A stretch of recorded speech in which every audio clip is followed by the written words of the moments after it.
회사 앞에 고급 외제차들이 줄지어 들어왔습니다. 그 차에서 백만장자 회장이 내리는 것을 본 순간 은지의 눈이 휘둥그레졌습니다.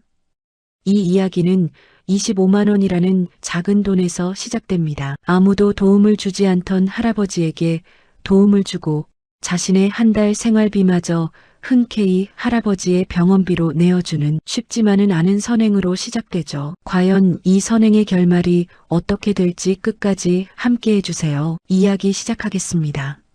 새벽 5시 휴대폰 알람이 울리기도 전에 은지는 눈을 떴습니다. 반지하 특유의 차갑고 습한 공기가 코끝을 스쳤죠. 천장 구석에서는 곰팡이 냄새가 났습니다. 몸을 일으키려는 순간 등이 욱신거렸어요.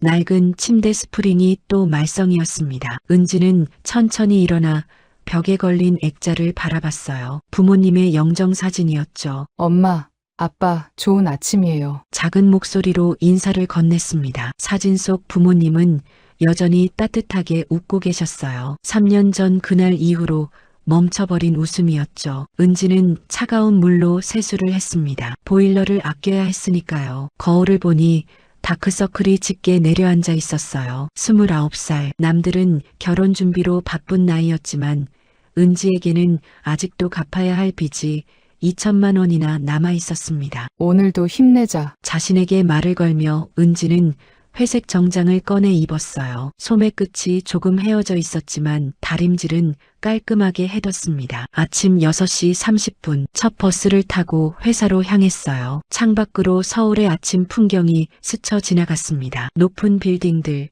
화려한 간판들, 은지와는 너무나 다른 세계처럼 느껴졌죠. 그래도 오늘까지만 버티면 이번 달 이자는 낼 수 있어. 마음속으로 계산을 했습니다. 월급 180만 원에서 월세 40만 원, 공과금 15만 원, 교통비 10만 원, 대출 이자 90만 원을 빼고 나면 25만 원, 한 달 생활비였죠. 대성산업 건물에 도착했을 때는 7시였습니다. 경비 아저씨가 놀란 표정으로 은지를 맞았어요. 벌써 출근이야. 오늘도 일찍 나왔네. 네, 아저씨도 좋은 아침이에요. 은지가 밝게 인사했지만 경비 아저씨의 눈빛에는 안쓰러움이 묻어났습니다. 사무실은 텅 비어 있었어요. 은지는 커피포트에 물을 끓이고 책상을 닦기 시작했습니다. 8시 30분이 되자 다른 직원들이 하나둘 출근했죠. 박 계약직도 첫 출근이네. 조 부장의 목소리였습니다. 은지의 어깨가 움츠러들었어요. 안녕하세요, 조 부장님. 그래, 열심히 하는 건 좋은데 조 부장이 은지의 책상에 다가왔습니다. 커피 냄새와 담배 냄새가 섞여났죠. 신용불량자 딸이 우리 회사 돈을 만진다는 게 참 아이러니하지 않아? 순간 은지의 가슴이 쿵 내려앉았습니다. 손끝이 차갑게 식어갔죠. 하지만 은지는 고개를 숙인 채 대답했어요. 죄송합니다. 죄송하다고? 뭐가 죄송한데? 내가 사실을 말한 건데. 조 부장의 목소리가 더 커졌습니다. 다른 직원들이 슬금슬금 쳐다보기 시작했죠. 부모가 사업하다 망해서 목숨까지 끊었다면서 그것도 남의 돈 떼먹고. 은지의 눈가가 뜨거워졌습니다. 하지만 울면 안 됐어요. 여기서 울면 정말로 끝이었죠. 우리 부모님은 떼먹은 게 아니에요. 끝까지 갚으려고 하셨어요. 목소리가 떨렸습니다. 조 부장은 코웃음을 쳤죠. 그래서 결국 어떻게 됐나? 딸 하나 남겨두고 저승으로 도망갔잖아. 그 순간 은지의 가슴 속에서 무언가가 툭 하고 끊어지는 것 같았어요. 하지만 은지는 주먹을 꽉 쥐고 참았습니다. 엄마, 아빠를 위해서라도 참아야 해. 네, 조 부장님. 제가 더 열심히 하겠습니다. 쯧쯧, 불쌍하긴 하다. 조 부장이 혀를 차며 자리로 돌아갔습니다. 오전 내내 은지는 묵묵히 일했어요. 전표를 정리하고 장부를 확인하고 계산을 마쳤습니다. 손가락이 빠르게 계산기를 두드렸죠. 점심시간이 되자 다른 직원들은 335 모여 밖으로 나갔습니다. 은지 씨, 같이 가요. 이 대리가 다가왔어요.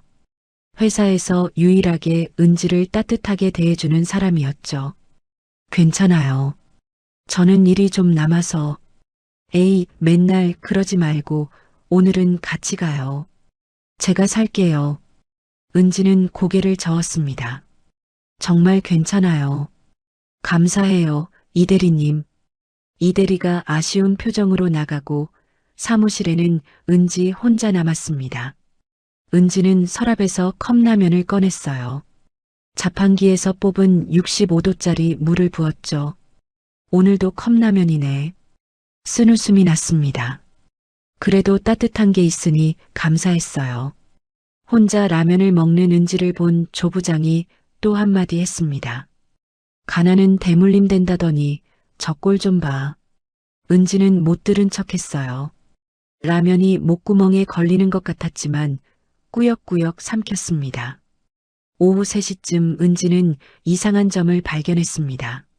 잠깐 이 숫자가 거래처 정산 내역을 확인하던 중이었어요. 300만 원이 맞지 않았습니다. 은지는 다시 한번 계산기를 두드렸죠. 역시 틀렸어. 300만 원이 빠져 있어. 은지는 조심스럽게 조 부장에게 다가갔습니다. 조 부장님, 이 내역 좀 봐주실래요? 금액이 안 맞는 것 같아서. 뭐, 안 맞는다고? 조 부장이 서류를 휙 빼앗아 봤습니다. 잠시 후 조 부장의 얼굴이 굳어졌죠. 이건 그냥 넘어가. 위에서 알아서 할 거야. 하지만 300만 원이나 차이가 나는데. 조 부장이 소리를 질렀습니다. 은지가 깜짝 놀라 뒤로 물러섰죠. 계약직 주제에 뭘 그렇게 따지고 그래. 시키는 대로나 해. 하지만 은지는 물러서지 않았습니다. 죄송하지만 이건 회사 손실과 관련된 일이에요. 제대로 확인해야 합니다. 너 정말. 조 부장이 주먹을 불끈 쥐었습니다. 그 순간 은지는 왜 이렇게까지 하는지 자신도 알 수 없었어요. 아빠가 늘 말씀하셨지. 숫자는 거짓말을 하지 않는다고. 은지는 다시 자리로 돌아가 꼼꼼히 확인했습니다. 거래처 담당자에게 직접 전화도 했죠. 네, 확인해 보니 저희 쪽 실수가 많네요. 300만 원 추가 송금하겠습니다. 전화를 끊고 나니 가슴이 후련했습니다. 조 부장은 못마땅한 표정으로 은지를 노려봤지만 더 이상 뭐라 하지는 않았죠. 저녁 7시 다른 직원들이 퇴근한 후에도 은지는 남아서 일했습니다. 박계약직 언제까지 있을 거야? 조 부장이 퇴근하며 물었습니다. 조금만 더 하고 가려고요. 즉, 그렇게 해도 정규직 못 돼. 꿈 깨라. 조 부장이 나가고 사무실은 조용해졌습니다. 은지는 창밖을 바라봤어요. 어느새 어둠이 내려앉아 있었죠. 밤 10시가 되어서야 은지는 사무실을 나섰습니다. 텅 빈 버스를 타고 집으로 돌아왔죠. 반지하 문을 열자 차가운 공기가 얼굴을 때렸습니다. 전등을 켜니 휑한 방이 눈에 들어왔어요. 은지는 냉장고를 열었습니다. 김치 반포기와 계란 2개가 전부였죠. 내일 월급날까지 이걸로 버텨야 해. 한숨이 나왔습니다. 그래도 은지는 부모님 사진 앞에 섰어요. 엄마, 아빠, 오늘도 잘 버텼어요. 목소리가 떨렸습니다. 조 부장이 또 그런 말을 했어요. 우리 엄마, 아빠를. 말을 잇지 못하고 은지는 고개를 숙였습니다. 눈물이 뚝뚝 떨어졌죠. 그래도 참았어요. 엄마, 아빠가 하늘에서 보고 계시니까 부끄럽지 않게 살아야죠. 은지는 눈물을 닦고 미소를 지었습니다. 빚도 이제 2천만 원만 남았어요.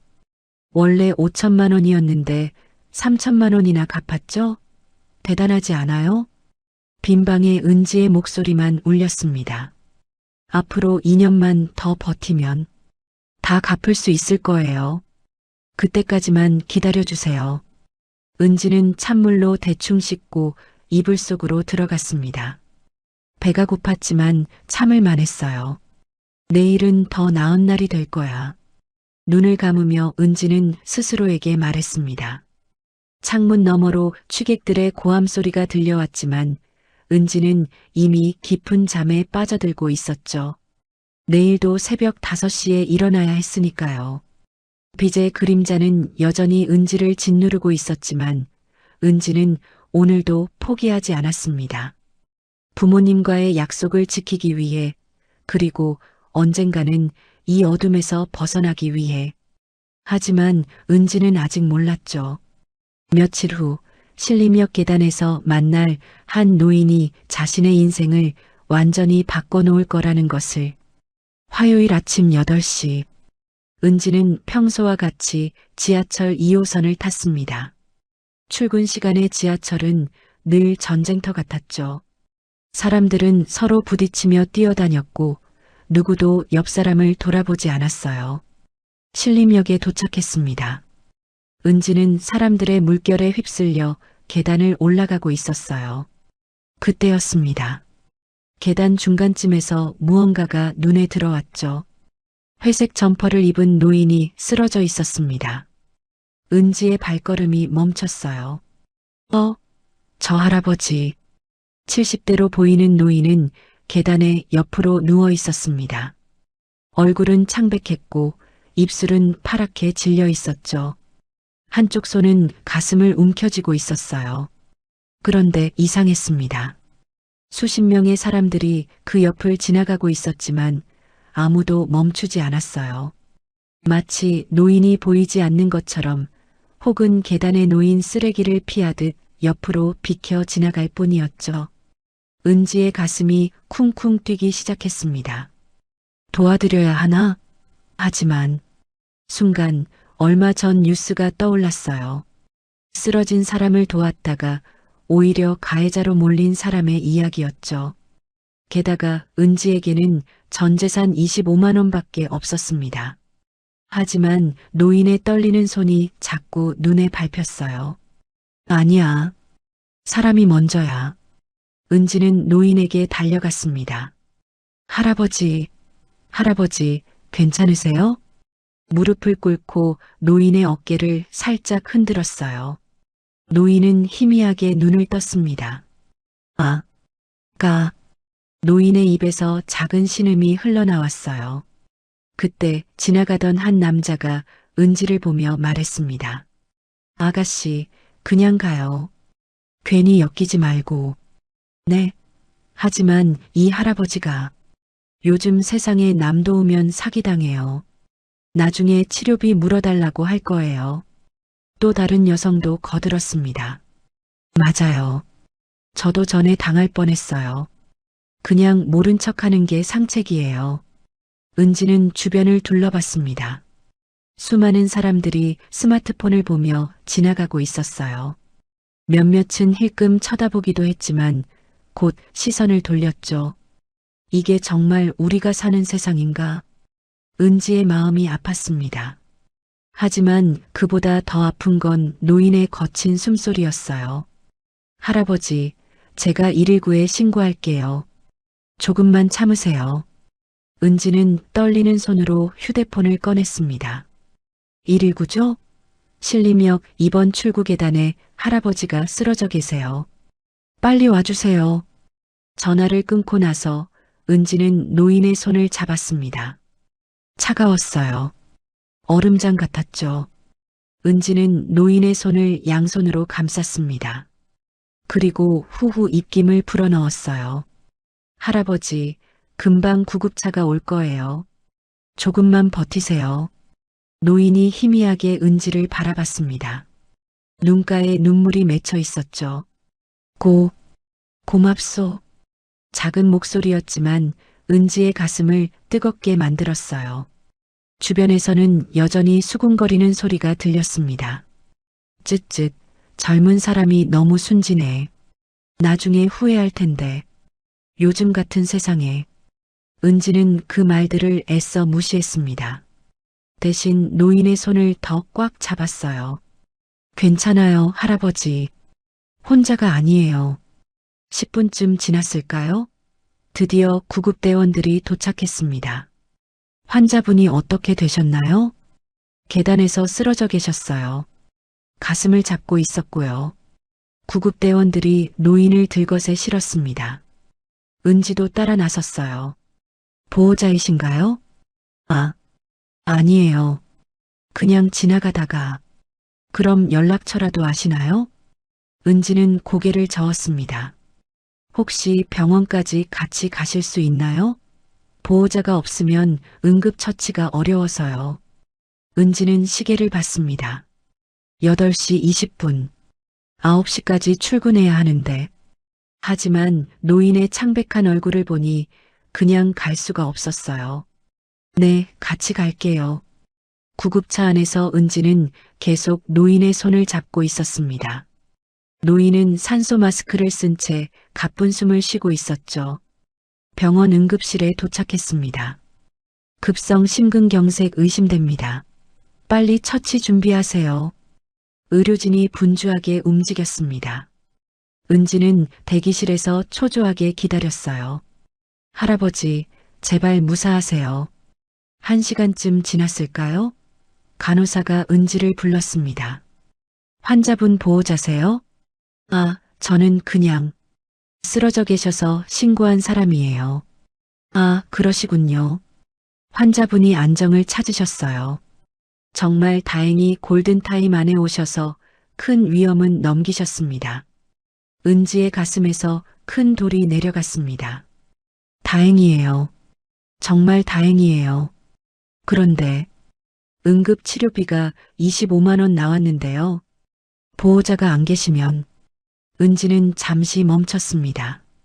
25만 원. 통장에 있는 전부였죠. 이번 달은 어떻게 살지. 하지만 은지는 망설임 없이 지갑을 꺼냈습니다. 제가 낼게요. 카드로 해도 되나요? 간호사가 놀란 표정을 지었습니다. 정말요? 모르는 분인데. 괜찮아요. 할아버지가 건강하신 게 중요하죠. 카드를 긁는 순간 은지의 손이 조금 떨렸어요. 하지만 후회는 없었습니다. 잠시 후 은지는 노인의 병실을 찾아갔어요. 노인은 링거를 맞으며 누워 있었죠. 할아버지, 이제 괜찮으세요? 노인이 천천히 눈을 떴습니다. 은지를 보자 눈가가 붉어졌어요. 아가씨가 날 구해준 그 아가씨구나. 네, 맞아요. 이제 안심하세요. 의사 선생님이 큰 고비는 넘기셨대요. 노인은 떨리는 손으로 은지의 손을 잡았습니다. 이름이 뭐요? 박은지예요. 박은지. 박은지 씨. 노인은 그 이름을 몇 번이나 되뇌었어요. 이 은혜는 절대 잊지 않겠소. 박은지 씨. 아이고, 무슨 은혜까지. 당연한 일을 했을 뿐이에요. 은지는 쑥스럽게 웃었습니다. 연락처 좀 알려주시오. 치료비라도 갚아야. 괜찮아요. 정말 괜찮아요. 할아버지 건강하신 게 제일 중요해요. 노인은 은지를 물끄러미 바라봤습니다. 맑고 선한 눈이었어요. 정말 요즘 세상에 아가씨 같은 사람이 있다니. 은지는 시계를 봤습니다. 9시 30분. 완전히 늦었네요.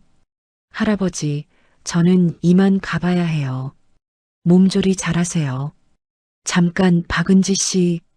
노인이 급하게 불렀지만 은지는 이미 병실을 나가고 있었습니다. 은지는 택시를 타고 싶었지만 이제 돈이 없었어요.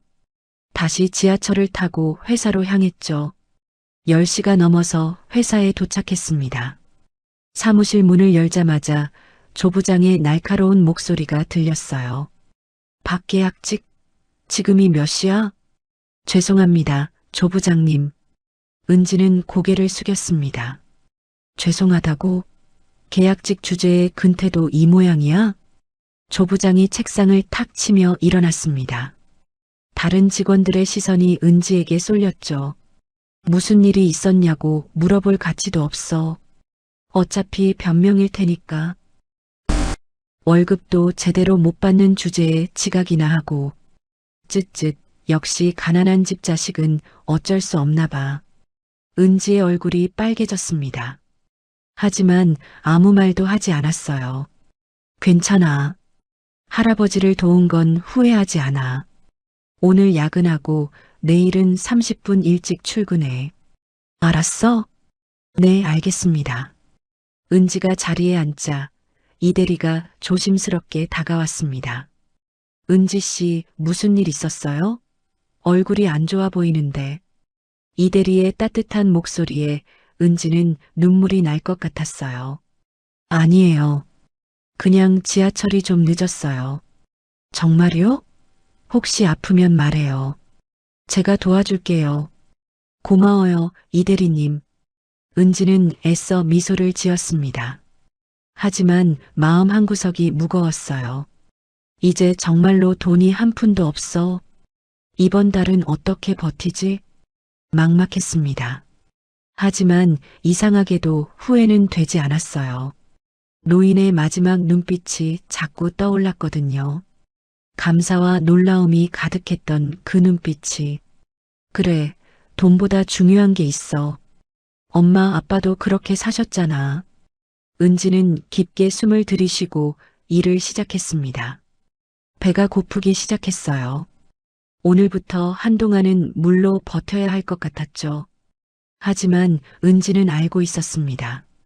오늘 아침 신림역 계단에서 자신이 한 선택이 옳았다는 것을, 그리고 그 선택이 곧 은지의 인생을 완전히 바꿔놓을 거라는 것은 아직 아무도 몰랐습니다.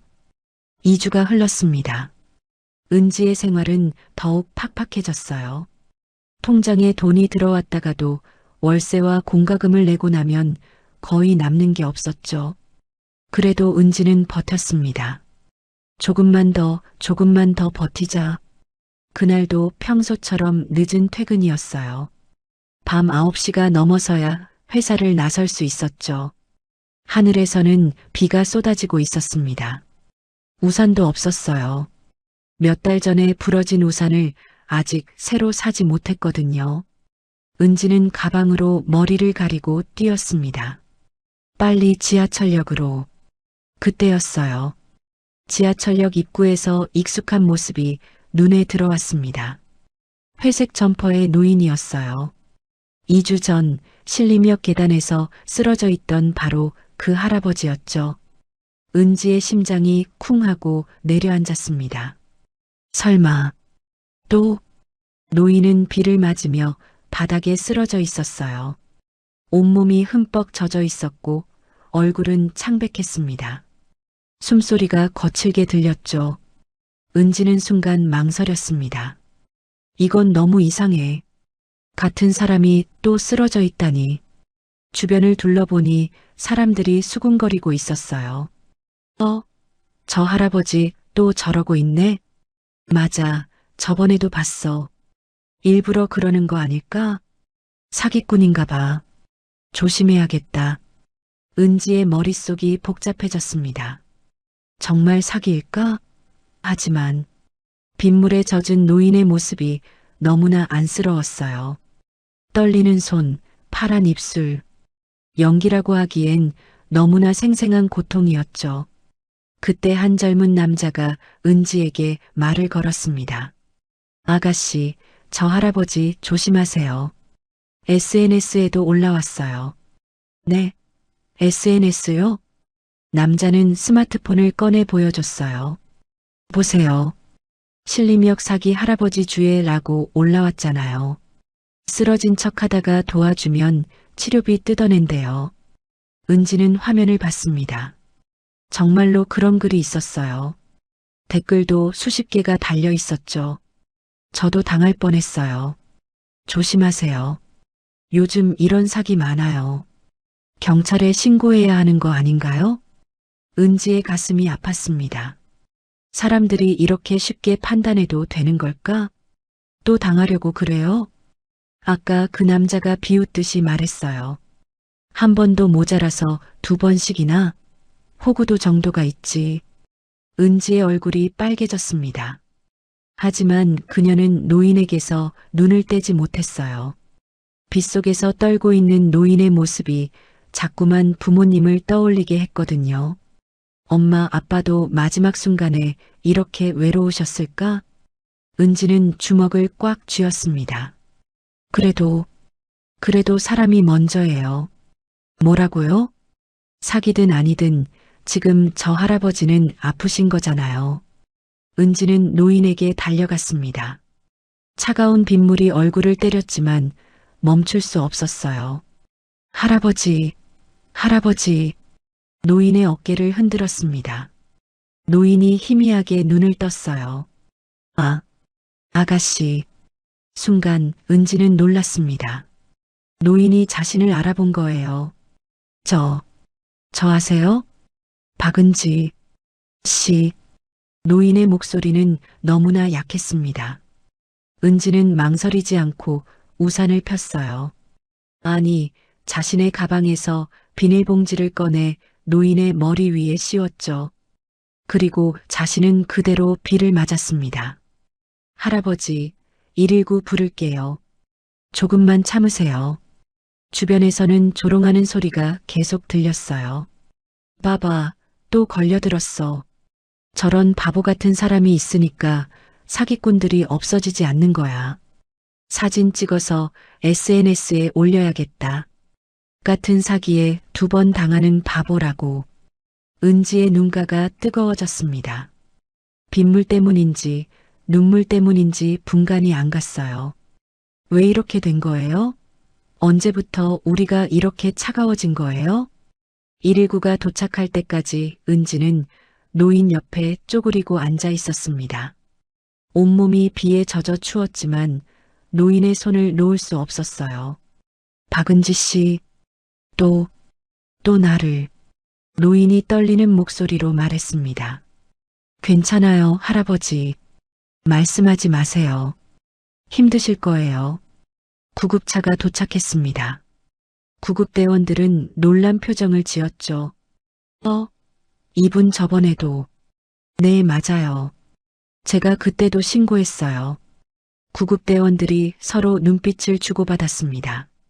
뭔가 이상하다는 표정이었죠.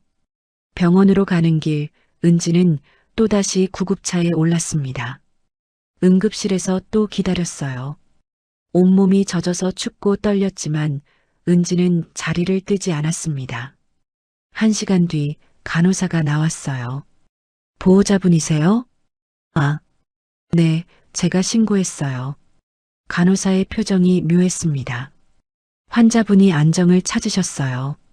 이번엔 가벼운 빈혈과 탈수 증상이었네요. 다행이에요. 그런데 치료비가 15만 원 나왔는데요. 은지는 잠시 숨을 멈췄습니다. 통장에는 20만 원 정도 있었어요. 15만 원을 쓰면 5만 원. 월급날까지 아직 2주가 남았는데 어떻게 하지? 하지만 은지는 떨리는 손으로 카드를 꺼냈습니다. 제가 낼게요. 간호사가 걱정스럽게 은지를 봤어요. 정말 괜찮으세요? 아무 관계도 아니신데. 괜찮아요. 정말로. 카드를 건네는 순간 은지의 마음속에서 뭔가가 무너지는 것 같았어요. 이제 정말로 끝이구나. 병실로 가니 노인이 누워 있었습니다. 은지를 보자 눈물을 글썽였어요. 미안하오. 정말 미안하오. 할아버지, 왜 괜찮아요. 내가 짐이 됐구나. 노인의 눈에서 눈물이 흘렀습니다. 아니에요, 할아버지. 그런 말씀 마세요. 은지는 억지로 웃어 보였어요. 하지만 속으로는 막막하기만 했죠. 집으로 돌아온 건 자정이 넘어서였습니다. 핸드폰을 확인하니 메시지가 수십 개 와 있었어요. 모두 회사 동료들이었죠. 은지 씨, 이거 봤어요? SNS에 올라왔던데? 링크를 클릭하니 은지의 사진이 있었습니다. 비를 맞으며 노인을 돕는 모습이었죠. 제목은 충격적이었어요. 같은 사기 할아버지에게 2번 당하는 바보 여직원. 댓글은 더 가혹했습니다. 이 정도면 바보가 아니라 멍청이 아닌가? 저런 사람들 때문에 사기꾼이 없어지지 않는 거임. 회사는 대성산업이네요. 저런 직원도도 되나? 은지의 손이 떨렸습니다. 핸드폰을 떨어뜨릴 뻔했어요. 이게 내가 받을 대가인가요? 눈물이 났습니다. 서러웠어요. 그저 쓰러진 사람을 도왔을 뿐인데 왜 이런 일을 겪어야 하는지. 다음 날 아침, 회사 분위기는 최악이었습니다. 은지가 들어서자 모두가 쳐다봤어요. 수군거리는 소리가 들렸죠. 저 사람이 그 SNS에 나온, 맞아, 2번이나 당했다는. 조 부장이 은지를 불렀습니다. 박계약직, 이리 와봐. 은지는 떨리는 다리로 조 부장 앞에 섰어요. 이게 뭔가? 조 부장이 핸드폰 화면을 들이밀었습니다. 바로 그 SNS 게시물이었죠. 우리 회사 이미지를 망치고 있잖아. 대성산업 직원이 이런 바보짓을 하고 다닌다고? 죄송합니다. 죄송하다고? 그게 끝이야? 조 부장의 목소리가 사무실 전체에 울렸습니다. 신용불량자 집안이니까 돈의 가치를 모르나 봐. 그래서 이런 사기꾼한테 돈을 퍼주고 다니는 거지. 은지의 얼굴이 하얗게 질렸어요. 사기꾼이 아니에요. 그 할아버지는 정말로 아프셨어요. 아직도 정신을 못 차렸어? 2번이나 같은 수법에 당하고도. 다른 직원들이 키득거렸습니다. 정말 순진하다. 아니면 멍청하거나. 은지는 고개를 들 수 없었어요. 창피하고 억울하고 서러웠죠. 그날부터 은지의 일주일은 지옥 같았습니다. 통장 잔고는 3,000원. 월급날까지 2주. 은지는 집에 있던 라면 몇 개로 버텨야 했어요. 하루에 한 끼, 그것도 라면을 반으로 나눠 먹었죠. 배가 고파서 잠이 안 올 때는 물을 마셨습니다. 괜찮아. 버틸 수 있어. 하지만 몸은 솔직했어요. 어지럽고 힘이 없었죠. 회사에서도 놀림은 계속됐습니다. 박계약직 또 컵라면이야? 돈 없어서 그런가? 아, 맞다. 사기꾼한테 다 줬구나. 은지는 아무 말도 하지 않았어요. 그저 묵묵히 견뎠죠. 엄마, 아빠, 제가 잘못한 걸까요? 사람을 도운 게 잘못인가요? 매일 밤 부모님 사진 앞에서 은지는 울었습니다. 하지만 신기하게도 후회는 되지 않았어요. 노인의 감사한 눈빛, 떨리는 손. 그것들이 은지의 마음을 따뜻하게 해줬거든요. 적어도 나는 사람답게 살았어. 그거면 충분해. 그렇게 일주일이 흘렀습니다. 은지는 몰랐죠. 곧 자신의 인생에 놀라운 반전이 찾아올 거라는 것을. 화창한 화요일 오후 2시, 은지는 여전히 배가 고팠습니다. 점심은 물 한 잔으로 때웠죠. 어제 저녁에 먹은 라면 반 개가 마지막 식사였어요. 손이 떨렸습니다. 눈앞이 아른거렸죠. 조금만 더 버티자. 내일이면 월급날이니까. 그때였어요. 창밖에서 이상한 소리가 들렸습니다. 우와, 저거 마이바흐 아니야? 대박, 진짜네. 저런 차가 우리 회사에 왜? 직원들이 창가로 몰려들었어요. 은지도 힘없이 고개를 들어 밖을 봤습니다. 검은색 마이바흐가 회사 앞에 멈춰 서 있었어요. 차 문이 열렸습니다. 먼저 내린 것은 젊은 남성이었어요. 깔끔한 검은색 정장에 단정한 헤어스타일. 누가 봐도 엘리트였죠. 그리고 그가 정중하게 뒷문을 열었습니다. 고급 정장을 입은 노인이 천천히 내렸어요. 은빛 머리카락, 꼿꼿한 자세. 평범한 사람이 아니라는 게 한눈에 보였죠. 저 사람들 누구지? 대기업 회장님 같은데? 우리 회사에 무슨 일이야? 직원들이 웅성거렸습니다. 노인과 젊은 남성이 건물로 들어왔어요. 잠시 후 1층 경비 아저씨가 헐레벌떡 뛰어 올라왔습니다. 저기, 아래층에 손님이 오셨는데요. 누가 오셨는데 그래요? 조 부장이 짜증스럽게 물었어요. 그게 박은지 씨를 찾으신다고. 순간 사무실이 조용해졌습니다. 모든 시선이 은지에게 쏠렸어요. 은지는 놀란 눈으로 경비 아저씨를 봤습니다. 저를요? 네, 박은지 씨 맞죠? 아래서 기다리고 계세요. 은지의 다리가 떨렸어요. 누가 나를 찾아? 왜? 불안한 마음으로 일어섰습니다. 조부장이 날카롭게 물었죠. 박계약직, 무슨 일이야? 또 사고 쳤어? 아니에요. 저도 모르겠어요. 은지는 비틀거리며 엘리베이터로 향했습니다. 1층 로비에 도착하자 노인과 젊은 남성이 기다리고 있었어요. 가까이서 본 노인은 더욱 위험이 있었습니다. 하지만 눈빛은 따뜻했어요. 박은지 씨죠? 노인이 부드럽게 물었습니다. 네, 맞습니다. 그런데 어떻게 저를... 잠시 시간을 내주시겠습니까? 중요한 이야기가 있어서요. 은지는 당황했어요. 죄송하지만 근무 중이라서... 걱정 마세요. 이미 사장님께는 양해를 구했습니다. 젊은 남성이 정중하게 말했어요. 저는 한재민이라고 합니다. 이쪽은 저희 회장님이십니다. 은지는 더욱 혼란스러웠죠. 회장님이라니? 저한테 무슨 일이? 노인이 미소를 지었습니다.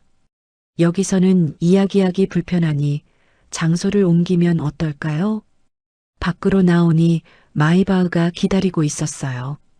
재민이 문을 열어줬습니다. 타세요. 은지는 망설였어요.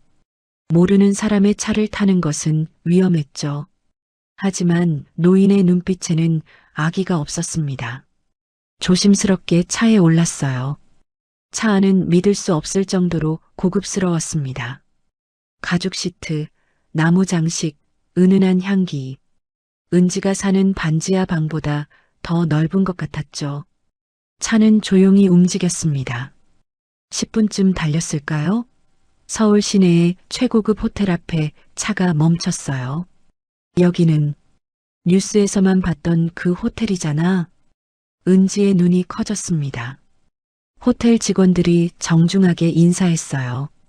엘리베이터를 타고 최상층으로 올라갔죠. VIP룸 문이 열렸습니다. 은지는 입이 떡 벌어졌어요. 서울 시내가 한눈에 보이는 거대한 창문, 고급 가구들, 그림 같은 인테리어. 앉으세요. 노인이 소파를 가리켰습니다. 은지는 조심스럽게 앉았어요. 몸이 푹 꺼질 정도로 부드러운 소파였죠. 재민이 차를 가져왔습니다. 드세요. 얼굴이 많이 상하신 것 같아서 따뜻한 차 향기가 코를 찔렀어요. 은지는 떨리는 손으로 찻잔을 들었습니다.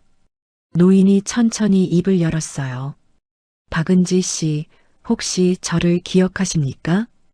은지는 노인을 자세히 봤습니다. 하지만 낯설었어요.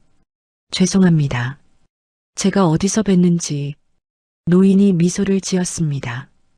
그리고 회색 점퍼를 꺼내 보였어요. 순간 은지의 눈이 커졌습니다. 할아버지? 바로 그 노인이었어요. 신림역에서 2번이나 쓰러져 있던. 은지는 깜짝 놀라 일어섰습니다. 할아버지, 건강은 괜찮으신가요? 그 후로 어떻게 지내셨어요?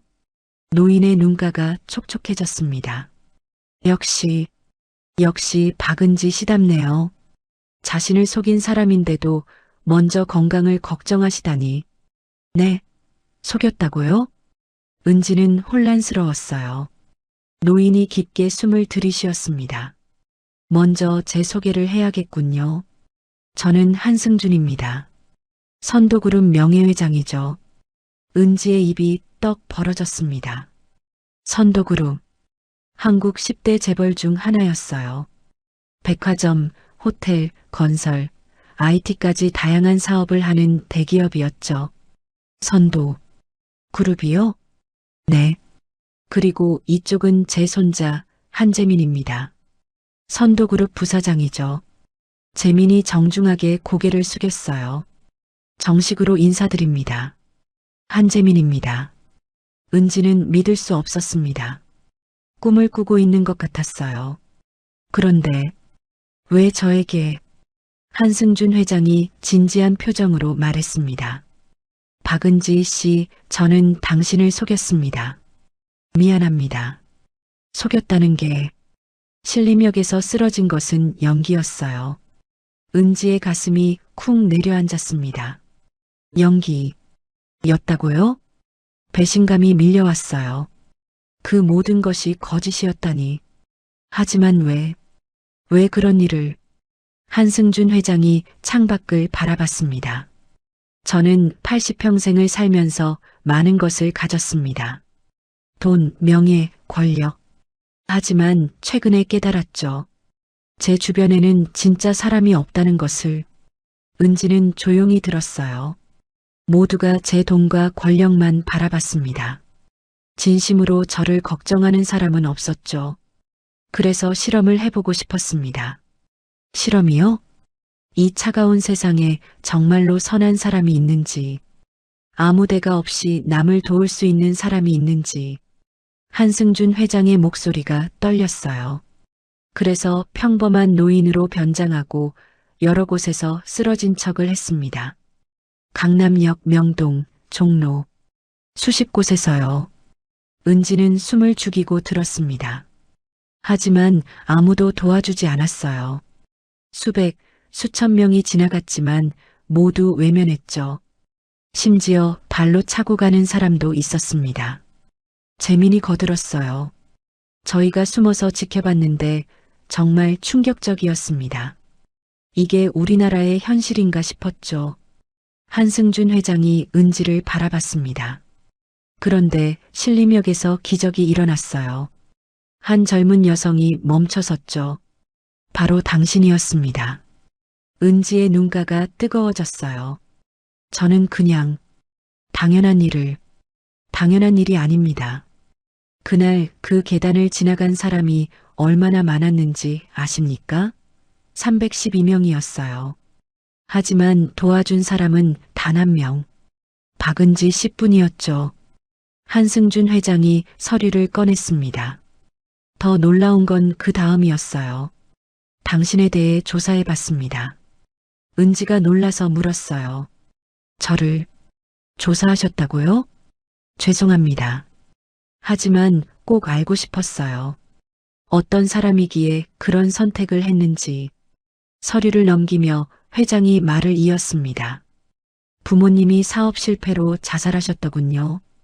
5천만 원의 빚을 남기고 당신은 그 빚을 갚기 위해 3년째 계약직으로 일하고 있었고 은지의 어깨가 떨렸어요. 반지하에 살면서 하루 한 끼로 버티면서도 꿋꿋이 빚을 갚고 있었죠. 그런 상황에서도 전 재산 25만 원을 낯선 노인을 위해 썼습니다. 그건 두 번째는 더 충격적이었어요. 15만 원을 또 쓰고 통장에 3천 원만 남았는데도 당신은 후회하지 않았죠. 재민이 감동스러운 표정으로 말했습니다. 저희가 다 지켜봤습니다. 라면을 반으로 나눠 먹으면서도 물로 배를 채우면서도 불평 한마디 없었죠. 은지의 눈에서 눈물이 흘렀어요. 저는 그냥 엄마 아빠가 그렇게 가르치셨어요. 어려운 사람을 보면 도우라고. 한승준 회장이 일어섰습니다.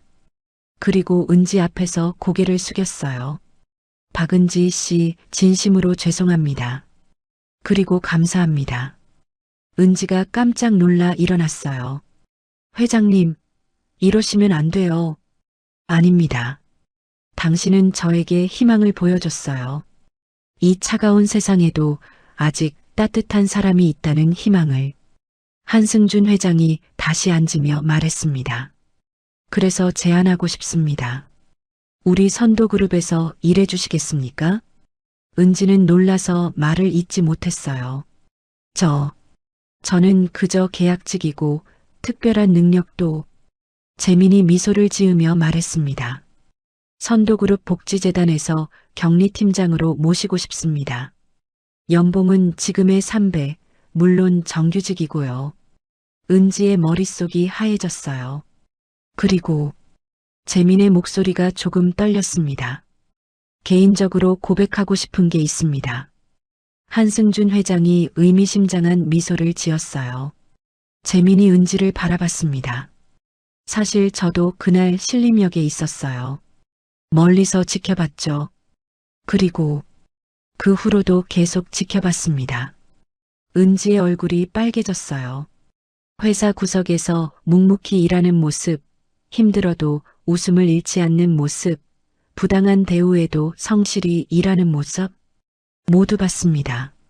재민의 눈빛이 진지했어요. 그리고 마음이 움직였습니다. 이런 사람이 정말 있구나. 이런 사람과 함께 일하고 싶다. 아니, 더 가까이에서 알고 싶다고. 은지는 떨리는 목소리로 물었어요. 그런데 왜 저 같은 사람을? 한승준 회장이 따뜻하게 말했습니다. 박은지 씨, 당신은 스스로를 저 같은 사람이라고 하지만 저희에게는 보물 같은 사람입니다. 은지의 눈에서 눈물이 멈추지 않았어요. 3년 동안 힘들게 살아왔는데 처음으로 인정받는 기분이었죠. 정말 저를 원하시는 건가요? 간절히 원합니다. 한승준 회장과 재민이 동시에 대답했어요. 은지는 떨리는 손으로 눈물을 닦았습니다. 감사합니다. 정말 감사합니다. 그날 은지의 인생은 완전히 바뀌었습니다. 25만 원으로 시작된 기적이 마침내 꽃을 피운 것이죠. 일주일이 흐른 월요일 아침, 은지는 떨리는 손으로 흰 봉투를 들고 있었습니다. 사표였죠. 정말로 이게 현실일까? 아직도 믿어지지 않았어요. 선도그룹 복지재단 격리팀장, 연봉 3배, 정규직, 꿈만 같았습니다. 은지는 깊게 숨을 들이쉬고 사무실 문을 열었어요. 평소처럼 가장 먼저 출근한 줄 알았는데 이상하게도 모든 직원들이 나와 있었습니다. 다들 일찍 오셨네요? 아무도 대답하지 않았어요. 묘한 분위기였죠. 은지는 조심스럽게 자리에 앉았습니다. 그리고 조 부장을 찾았어요. 조 부장은 이미 은지를 보고 있었습니다. 표정이 복잡했죠. 조 부장님. 은지가 다가가자 조 부장이 손을 들어 말을 막았어요. 알고 있어. 다 알고 있어. 네. 한승준 회장님이 직접 전화하셨어. 우리 은지를 잘 부탁한다고. 순간 사무실이 웅성거리기 시작했습니다. 뭐? 한승준 회장? 선도그룹 회장님이? 은지 씨한테? 은지의 얼굴이 빨개졌어요. 조 부장이 천천히 일어났습니다. 그리고 은지 앞으로 왔죠. 모두가 숨을 죽이고 지켜봤습니다. 조 부장이 고개를 숙였어요. 박은지 씨 미안했어. 은지의 눈이 커졌습니다. 조 부장님, 3년 동안 정말 미안했어. 내가 사람을 잘못 봤어. 조 부장의 목소리가 떨렸습니다. 신용불량자 딸이라고, 가난하다고, 계약직이라고, 그런 이유로 무시했지. 하지만 정작 인간답게 산 건 자네였어. 은지의 눈가가 뜨거워졌어요. 아니에요, 조 부장님. 저도 부족한 점이 많았어요. 조 부장이 은지의 손을 잡았습니다. 자네가 맞았어. 사람이 먼저야. 그걸 가르쳐줘서 고맙네. 다른 직원들도 하나둘 다가왔어요. 은지 씨, 그동안 못되게 굴어서 죄송해요. 저도요. SNS 글 보고도 비웃기만 했는데. 정말 대단하세요. 존경해요. 은지는 눈물을 참으며 고개를 저었습니다. 다들 너무 그러지 마세요. 저는 그때 이대리가 환한 미소로 다가왔어요. 은지 씨, 정말 축하해요. 역시 제가 본 사람이 맞았어요. 이대리가 은지를 꼭 안아줬습니다. 처음 봤을 때부터 특별한 사람인 걸 알았어요. 남들과 다른 빛이 있었거든요. 고마워요, 이대리님. 그동안 힘이 되어주셔서 앞으로도 연락하고 지내요. 밥도 같이 먹고요. 은지는 흰 봉투를 조 부장에게 건넸습니다. 그동안 감사했습니다. 조 부장이 봉투를 받으며 웃었어요. 가서 잘해. 자네 같은 사람이 필요한 곳이 많을 거야. 은지는 3년 동안 일했던 자리를 둘러봤습니다. 낡은 책상, 삐걱거리는 의자, 오래된 컴퓨터. 힘든 시간이었지만 소중한 추억도 많았죠. 안녕. 그리고 고마워. 마음속으로 작별 인사를 했습니다. 다음 날 은지는 선도그룹 복지재단으로 첫 출근을 했어요. 건물에 들어서자 직원이 밝게 맞아줬습니다. 박은지 팀장님이시죠? 기다리고 있었어요. 팀장님.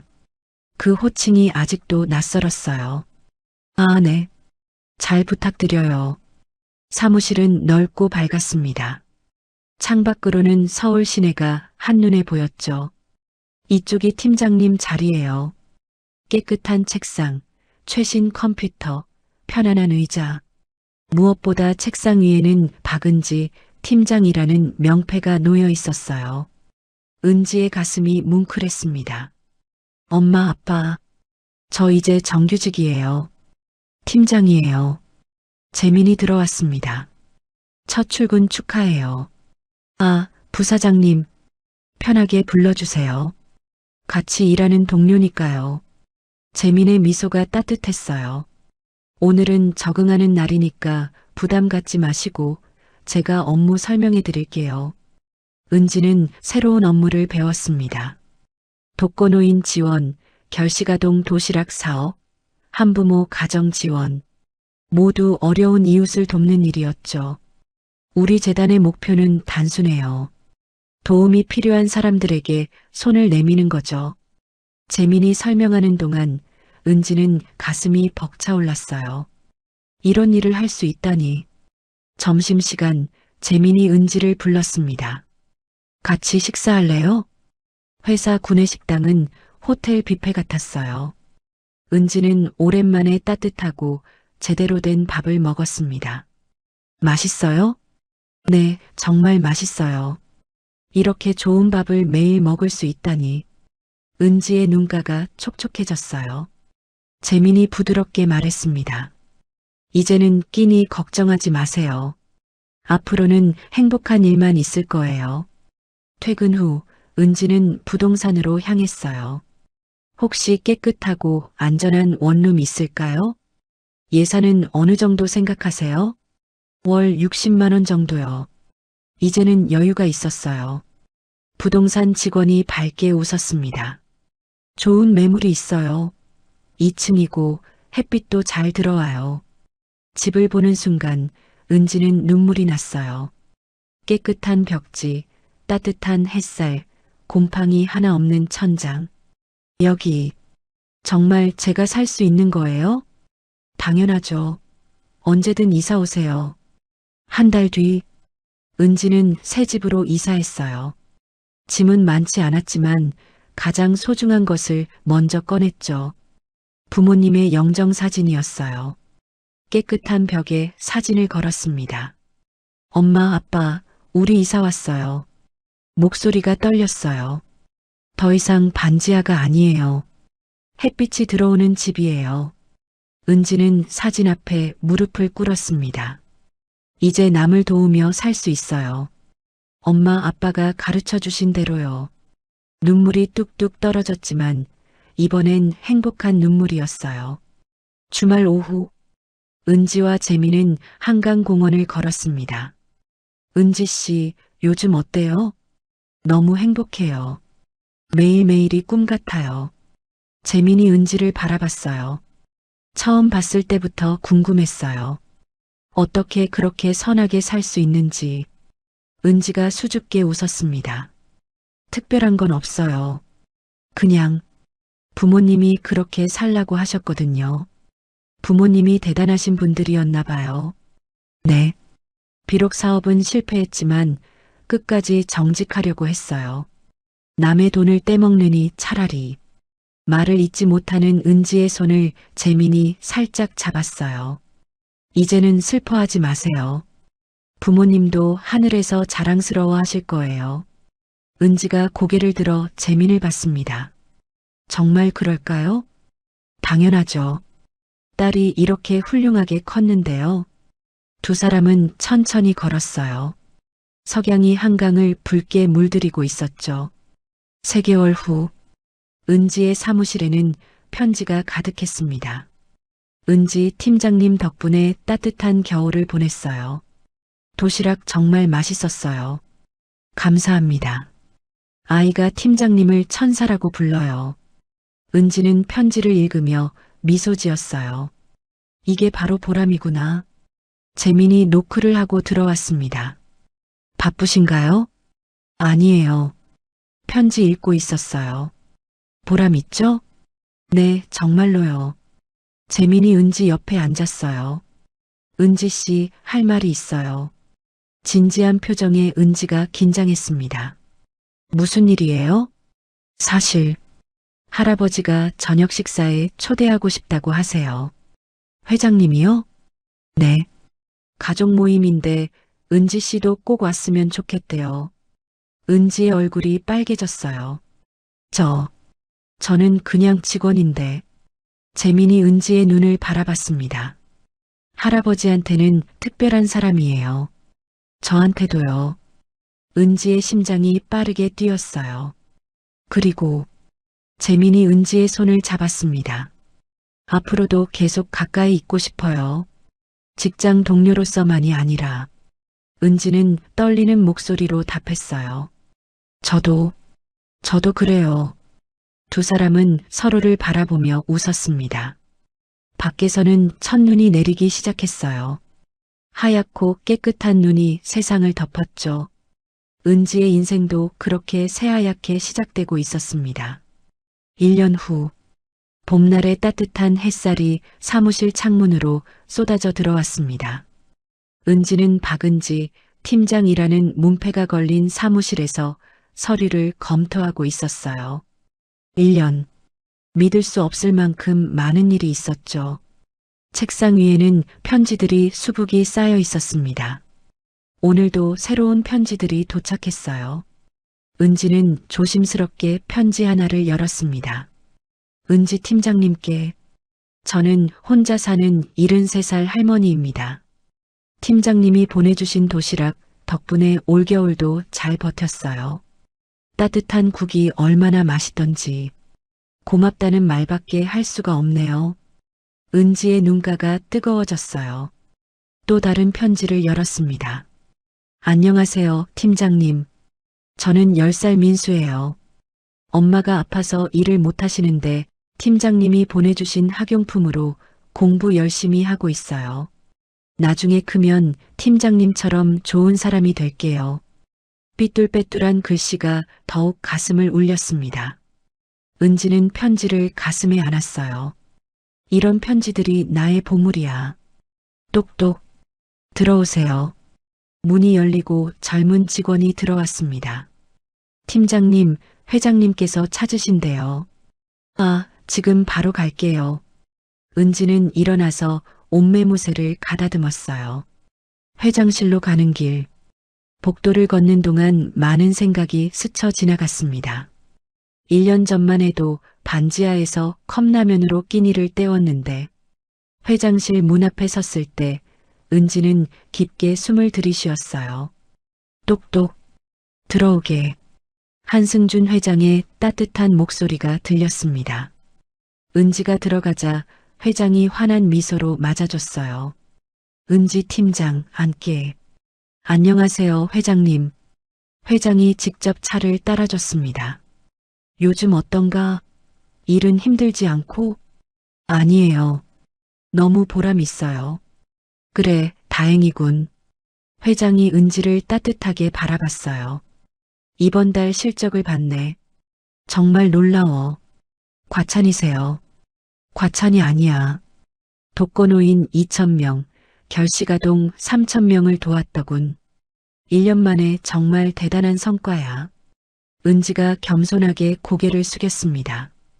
팀원들이 다 같이 노력한 결과예요. 한승준 회장이 잠시 창밖을 바라봤어요. 그리고 천천히 입을 열었습니다. 은지 팀장, 사실 오늘 불러낸 이유가 있네. 네.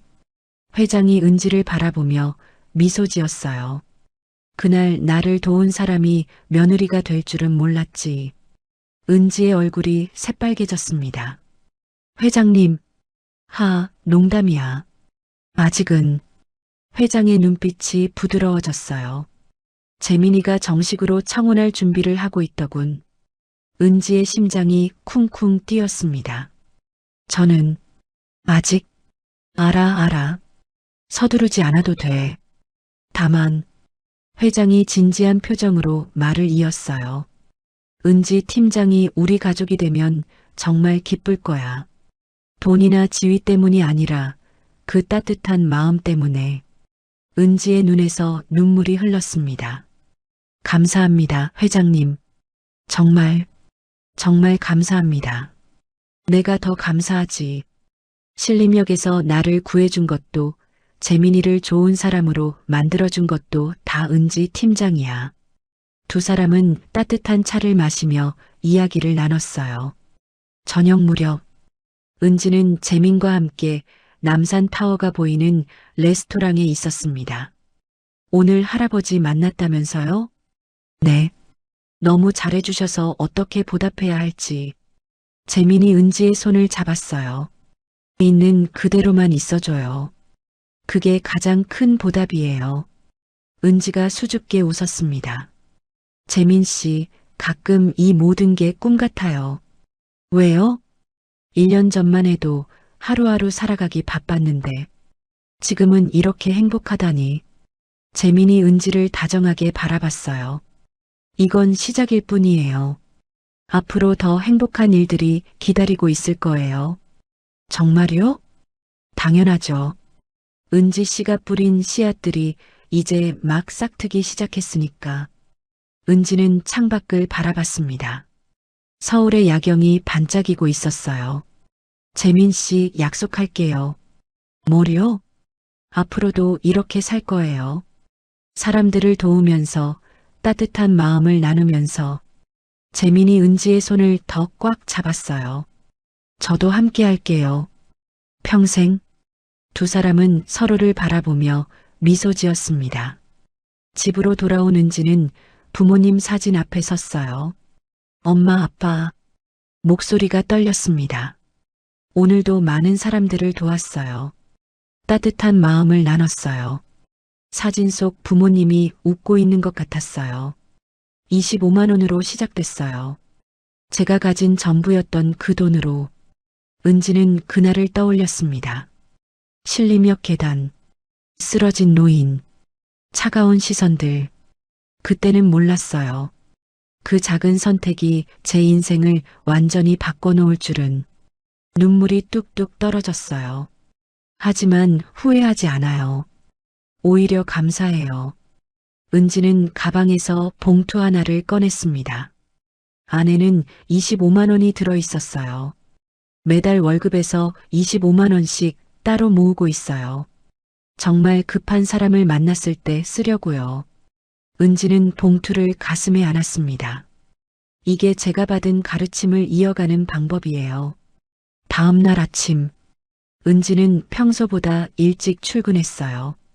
사무실에 도착하자 직원들이 깜짝 놀란 표정으로 은지를 맞았습니다. 팀장님, 이거 보셨어요? 뭔데요?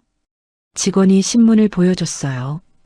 25만 원의 기정 작은 친절이 만든 큰 변화. 은지의 이야기가 신문에 실려 있었습니다. 누가 이런 걸? 아마 도움받은 분들이 제보한 것 같아요. 댓글도 엄청나요. 은지는 기사를 읽었어요. 한 젊은 여성의 25만 원이 수천 명의 삶을 바꿨다. 댓글들도 훈훈했습니다. 이런 사람이 진짜 영웅이다. 나도 오늘부터 작은 친절을 실천해야겠다.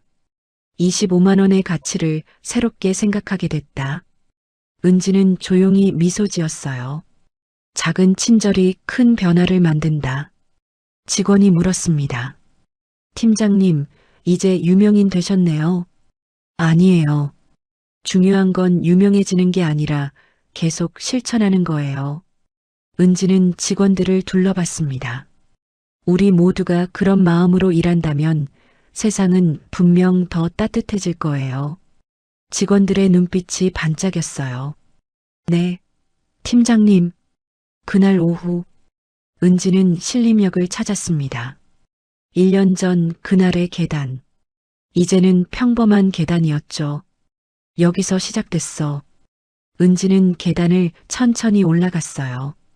그때 한 청년이 은지를 알아봤습니다.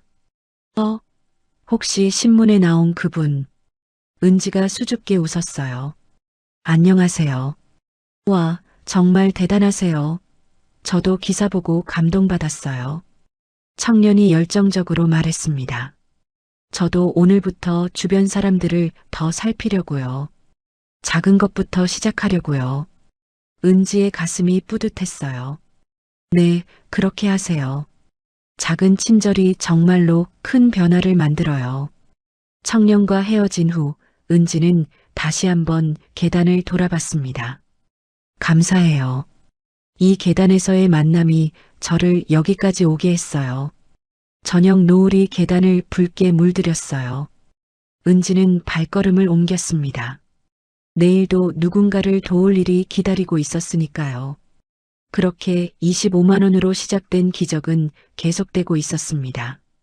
작은 친절이 큰 변화를 만든다는 것을, 주저하지 말고 손을 내밀라는 것을 은지는 자신의 삶으로 증명하고 있었어요.